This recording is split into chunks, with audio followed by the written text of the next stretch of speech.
শুনেছি, দেখেওছি, অবহেলা দ্বিগুণ হয়ে ফেরত আসে। বন্ধু রফিক নটবর আছি আপনার সাথে। সালাম এবং শুভেচ্ছা জানবেন। পৃথিবীর সবচেয়ে ব্যস্ত মানুষটিও গোটা দিনের মধ্যে দুদণ্ড সময় বের করে তার প্রিয়জনদের খোঁজ নিতে পারে না, এটা বিশ্বাসযোগ্য কথা নয়। যত দূরে থাকা হোক, যত ব্যস্ততায় কাটানো হোক, যদি ইচ্ছা থাকে ও আন্তরিকতা থাকে, তবে অপেক্ষা করা মানুষগুলোর সাথে হাই হ্যালোটুকু করা যায়। প্রিয় মানুষদের খোঁজ না করা, কথা না বলা একসময় আফসোসের কারণ হবে।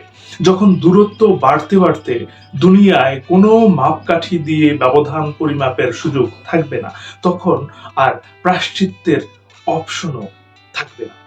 ব্যস্ততার দোহাই দিয়ে আমরা অনেকেই নিয়মিত বাবা মায়ের খোঁজ নিই না, রাখি না।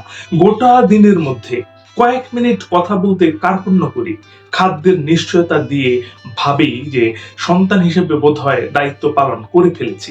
অথচ বাবা মা আশা করেন, অপেক্ষা করে থাকেন তাদের সন্তানের কণ্ঠ শুনতে, একটু দেখতে। এই যে এড়িয়ে যাওয়া, দূরে থাকলেও রোজ অন্তত একটু সময় কথা না বলা, পাশাপাশি থেকেও তাদের কাছে একটু সময় না বসা, এসব একদিন সন্তানদেরকে গুরুতরভাবে ভোগাবে। পিতামাতার অসহায়ত্বের সময় উদাস চাহনির অর্থ যৌবনের উড়ন্ত বেলায় সন্তানের উপলব্ধিতে না এলেও জীবনের পড়ন্ত বেলায় সব ঠিকঠাক ফেরত পাবে। অবহেলা দ্বিগুণ হয়ে ফেরত আসে।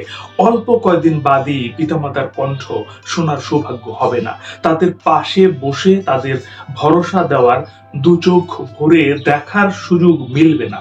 সে দিনগুলোতে যাতে আফসোস করতে না হয়, সেজন্য হাজারো ব্যস্ততার মাঝেও বাবা মায়ের জন্য কিছুটা সময় আলাদা হোক। যে স্ত্রী বা স্বামী অপেক্ষা করে থাকে প্রিয় মানুষের সাথে একটু কথা বলতে, যার মন ছটফট করে, তাকে সময় দিন। সুযোগ বের করে বেড়াতে বেরিয়ে পড়ুন। শারীরিক সুস্থতার কালে স্মৃতি জমা করুন।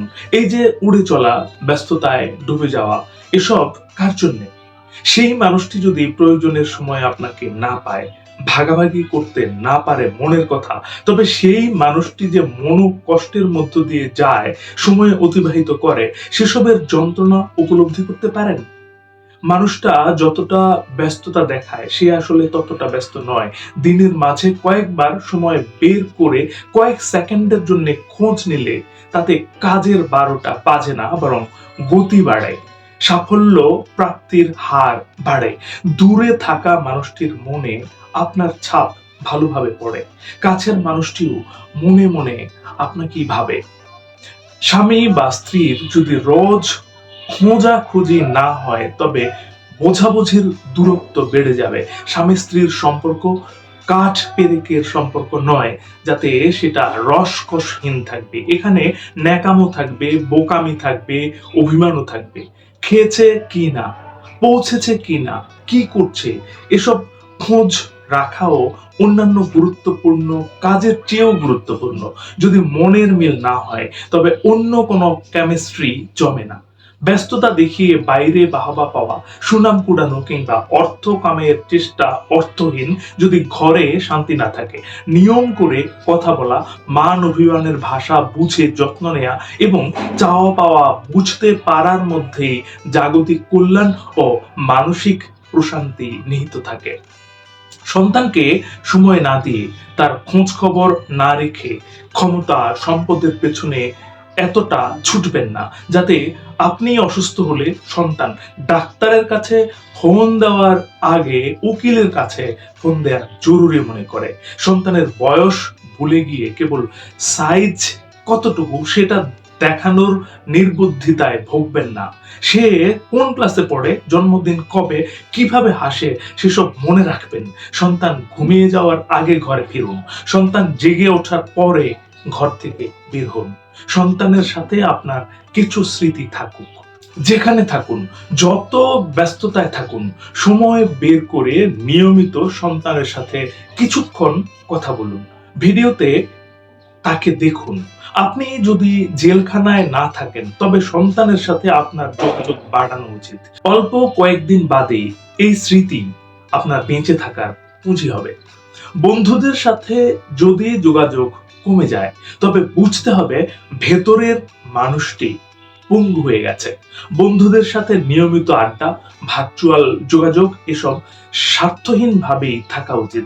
যার বন্ধু নাই সে আসলে জীবনের সুন্দর রূপের সাক্ষাৎ থেকে বঞ্চিত হয়েছে। বন্ধুত্ব তো সেই ভান্ডার যেখানে লৌকিকতা ছাড়াই ইচ্ছেগুলো জমিয়ে রাখা যায়, স্বপ্নগুলো ছড়িয়ে দেওয়া যায়। বন্ধু বন্ধুই, তার স্ট্যাটাসের ক্ষুদ্রত্ব কিংবা বৃহত্তর বলে কিছু নাই। আন্তরিকতাপূর্ণ যোগাযোগ মৃত্যু পর্যন্ত যেন থাকে। মরণে বন্ধুই যেন বেশিক্ষণ কাঁদে।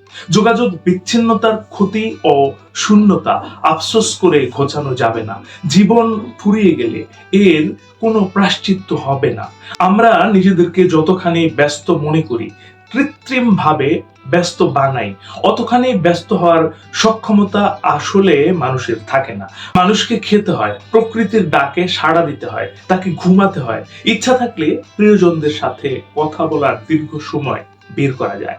প্রয়োজন শুধু মানসিকতা এবং আন্তরিকতা। যে মানুষগুলো আপনার অপেক্ষায় থাকে, আপনার সাথে দুদণ্ড অতিবাহিত করতে ব্যাকুল থাকে, আপনাকে বলার জন্য মনে মনে গল্প সাজায়, সেই মানুষগুলোর ভাষা হারিয়ে যেতে দেবেন না। একবার কথা মরে গেলে সেটা আর পুনর্জন্ম হয় না। অন্যের ইচ্ছার মূল্য ও গুরুত্ব দিতে হবে। নিজের ভালো থাকার স্বার্থেই ঘিরে রাখা মানুষগুলোকে ভালো রাখতে হবে। কাউকে ভালো রাখার জন্য অর্থের চেয়ে সময়ের ক্ষমতা বেশি। যত দ্রুত বুঝবেন তত দ্রুত মানুষের মনের মতো অসীম রাজ্যের বিজেতা হবেন। জানেন তো, স্বপ্ন মানুষকে বাঁচতে শেখায়।